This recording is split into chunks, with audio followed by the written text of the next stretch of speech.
Hey guys, তো আমাৰ এতিয়া কোনো প্লেনিং নাছিল, সাডেনলি আমাৰ প্লেনিং হৈ গ'ল যে আমি এতিয়া মানে অলপ ফটোশ্বুট আৰু লগতে ইনষ্টাৰ কাৰণে এটা মানে ৰীল বনাবৰ কাৰণে যাম। তো চাই থাকোঁ।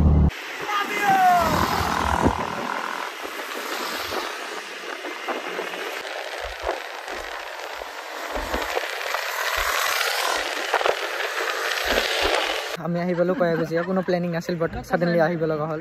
চ' ফ্ৰেণ্ডছবিলাকৰ লগত আহিলোঁ। কোনে কোনে আহিছে দেখাই আছোঁ। আমাৰ ৰেপাৰ বয় নামটা ভুলি গ'লোঁ, কিন্তু মনত আছে আৰিফ হৈছে। আৰিফ, এই চাহিদ আমাৰ চাৰি বেগছ আৰু এইলা আমাৰ নাল্লে চাপৰি বেৰোজগাৰ লোক গাড়ীতে আছে, এই বিজনেছমেন হয়। আৰু বাকী এতিয়াতো ইন্ট্ৰডাকশ্যনে নিদিওঁ বাদ দে, হোপলেছ পাৰ্চন। এই মানুহগিলাতো এইলা কয়লাৰ বিজনেছমেন বৰ। চ' চশমাটো কেনেকৈ লাগিছে মোৰ ফেচৰ ওপৰত কমেণ্ট কৰি জনাব। আৰু লগতে আমাৰ ইয়াৰ পৰা ওলালোঁ কাৰণ কিবা প্ৰব্লেম হোৱাৰ কাৰণে আমাৰ যাব লগা হ'ল, আৰু এনেও আমি টিকেট পোৱা নাই। তো আহি আছে, চাই থাকোঁ।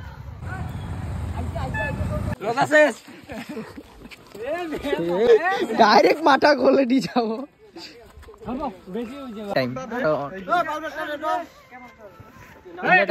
নাপাম। তাৰপিছত কেতিয়া যে এনেকৈ এনজয় হ'ব ক'ব নোৱাৰোঁ। লাইফটো বহুতো চেঞ্জ হৈ যায়, সময় কোনোদিন একে নাথাকে। তো এতিয়া মুভমেণ্ট তো এনজয় কৰি ল'ব লাগে লাইফত।